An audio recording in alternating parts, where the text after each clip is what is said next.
Docking stations, even in 2026, are unfortunately something that you've got to be really careful with. They're frequently advertised as supporting dual 4K 60Hz monitors, but then you realize when you buy it, you've got to install some dodgy software to make it all work, and even then, it's not true 4K, and people are being ripped off. Over the past 12 months, I've tried around 3 or 4 different docking stations, none of which have actually stayed on my desk for very long at all, but I think I've finally found a docking station that balances features and price. So here are 10 reasons why I think the AV Access iDock M10 could be the best docking station for MacBook and Windows PCs in 2026. And my first point is the biggest quality of life add-on that so many other docking stations are missing, and that is a built-in KVM switch. And it's also the reason that I say this is the best docking station for both MacBooks and Windows PCs. If you press this little button on the top here, it will switch seamlessly between your MacBook and your Windows PC in around about 2 seconds. It also means that you can plug your mouse and your keyboard in and use that mouse and keyboard for both your Windows PC and your MacBook without having to unplug things and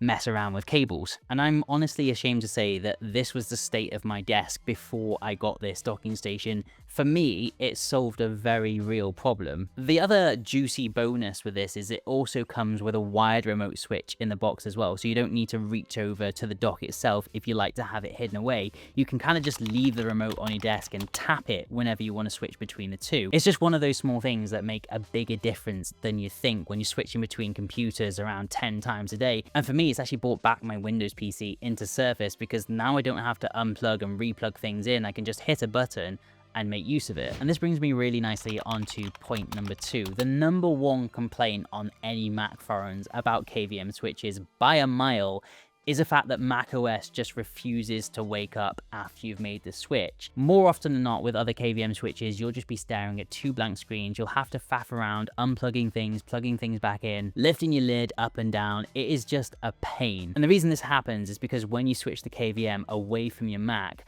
macOS thinks the display has been disconnected. And if you're running in clamshell mode with the lid closed, it immediately goes to sleep. And then when you go back, it just doesn't wake up. There are some people literally running terminal commands to try and keep their MacBook awake, but obviously when you go mobile, that's going to affect your battery life. It is a big deal. The iDock M10 doesn't have that problem. It's got an auto wake up function, so when you switch back to your Mac, it brings it back online. It's one of those things that sounds small, but it is the number 1 reason people go ahead and return their KVM switches. And this all again flows really nicely into my third great point about the iDock M10, and that is that it's got EDID emulation, which in plain English means that all of your icons and desktops are going to stay exactly how you left them when you're switching around. With the iDock M10, when you switch back to your Mac, everything is going to be exactly how you left it. No rearranging, no resolution changes, just the same messy desktop that you know and love, or hate in my case. The 4th reason I love this docking station is true support for dual 4K 60Hz monitors, or even 1440p running 144Hz, without the need for, let's be honest, pretty sketchy software. And I say pretty sketchy software, I do want to just talk about DisplayLink for a second, because a lot of people do use this to get around Apple's hardware limitations, but the problem is people aren't realizing that it's actually compressing the video quality over one USB. It's introducing artifacts, it's not giving you true native 4K resolution, and that's actually quite painful, especially if you're creative doing video editing, for example. The iDock M10 thankfully doesn't make use of DisplayLink at all. It's sending native video signal via its USB-C connection, so you're getting pure, true 4K video signal, as you can see on my 4K monitor now. And by the way, if you are learning a lot about KVMs and docking stations from this video, please do consider leaving a like and subscribing. I've just gone full-time on YouTube, so I need all the support I can get. Anyway, I do want to just touch on my 5th reason, which might sound like a bit of a lazy point, but it just builds on everything I've just spoken about. Every single other docking station that I've ever owned or bought has always required some sort of troubleshooting out the box. This has been the only one that has been truly plug and play, no problems. And this actually matters more than you think, because if you had one of those DisplayLink docking stations we were just talking about, you'd have to faff around with the software, try and work out all of the hiccups, try and work out why you're not getting proper 4K and colors coming through. You don't have any of that with this. In a nutshell, the iDock M10 is really easy to get set up. The only bit that didn't go smoothly for me was the DisplayPort side of things, and that's because I didn't read the instructions. My 6th point expands on all of this again, and that is just the versatility that you get with this docking station. Another big complaint about KVM switches and docking stations is that Bluetooth mice don't work with them, and I'm happy to say that mine just work so smoothly across both my Mac and my Windows PC. There isn't even a second of lag when switching between the two. It really is super seamless. I also think it's pretty great as well as using the USB-C connection to send data to your monitors, it's also going to be charging your MacBook. So this has got 100-watt charging, so you're going to be able to plug and play in your MacBook indefinitely. And then on top of that, you're getting your transfer speeds via the very same cable of up to 10 gigabits per second with USB 3.2 Gen 2 on 2 of the ports, 4 USB 3.0, an audio jack, a 1 gigabit Ethernet, as well as your SD card slot. Pretty much all of the essentials and more. Number 7 is one that just doesn't get talked about enough, and that is that both your Windows PC and your MacBook are going to be able to share the same Ethernet port connection. Now, for me, this solved a massive problem again, because every time I wanted to switch between my Windows PC and my MacBook, I had to rip out the Ethernet cable and plug it into my old docking station.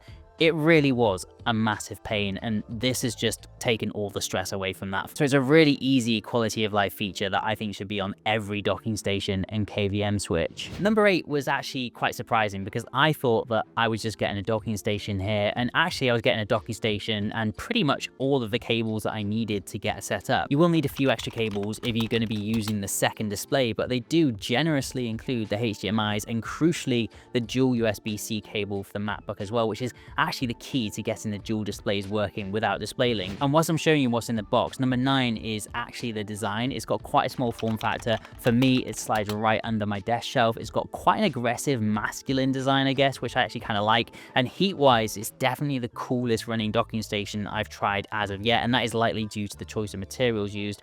Around the back, you've also got all of these ports you probably want to keep hidden, but this is where you can also plug in your KVM switch control, Ethernet, and all of your displays. Now, I've praised this from the rooftops because I think it is a very good docking station and a very good KVM switch, but there are 4 things that I think could be slightly better about this. And my first point is actually probably the most important point, and that is a note on compatibility. Now, it doesn't actually affect me because I've got an M4 Pro, and in all fairness, it's not actually the fault of AV Access or the iDock. Is more of an Apple limitation.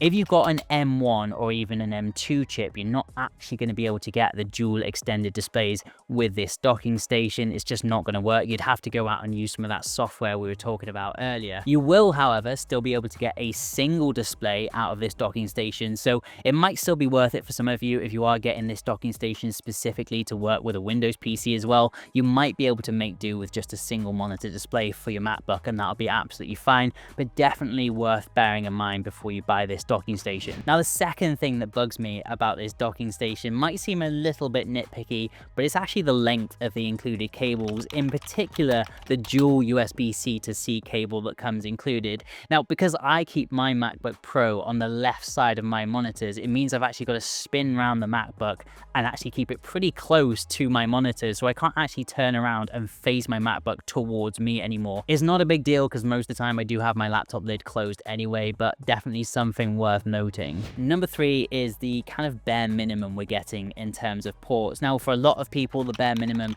is actually going to be more than fine, but for me, the one thing that bugs me is just that one single USB-C port at the front. I would have loved just one more. I frequently edit directly off 2 USB-C SSDs. Having that extra port would have made all the difference, and because the docking station is running off a dual USB-C to C connection, we're actually losing out on another port on your MacBook as well, leaving only one single USB-C port on the laptop as well. So another thing just to be cautious of if you do have a lot of other peripherals. Number 4 is actually the transfer speeds. Now, the transfer speeds are not industry leading, and again, I reiterate, for most of you, this is not going to be an issue at all. It's more than fast enough. Again, I'm editing 4K directly off SSDs that I have plugged into this docking station, and it's absolutely fine. But for some of those power users out there, you might want a little bit of extra juice. Now, despite those 4 caveats, the 4th reason that I think this is a great docking station, and would even go as far as saying the best, is the price. Now, I know people are going to swarm the comments and say it's absolutely ridiculous that I'm calling this the best docking station. Sure, there's better docking stations out there with more ports and faster transfer speeds, but This comes in between $200 to $300, even less if you use the discount codes in the pinned comment in the description. I think the value that you get out of this docking station, especially taking into account the built-in KVM switch, is just insane and really hard to beat. The iDock M10 is just the fuss-free best value option for people that just want to make their hybrid Windows and MacBook setup work. You've got the ports you need, you've got the charging, you've got the real 4K dual displays without any dodgy software, you've got the KVM switching, the EDID emulation, the auto wig. I'm more than willing to sacrifice a few extra ports, a little bit of data transfer speed for all of that for less than $300. If you've been inspired by my MacBook and Windows PC hybrid setup, do check out how my M4 Pro's battery health held up after a year of usage in the top corner now. See you in the next one.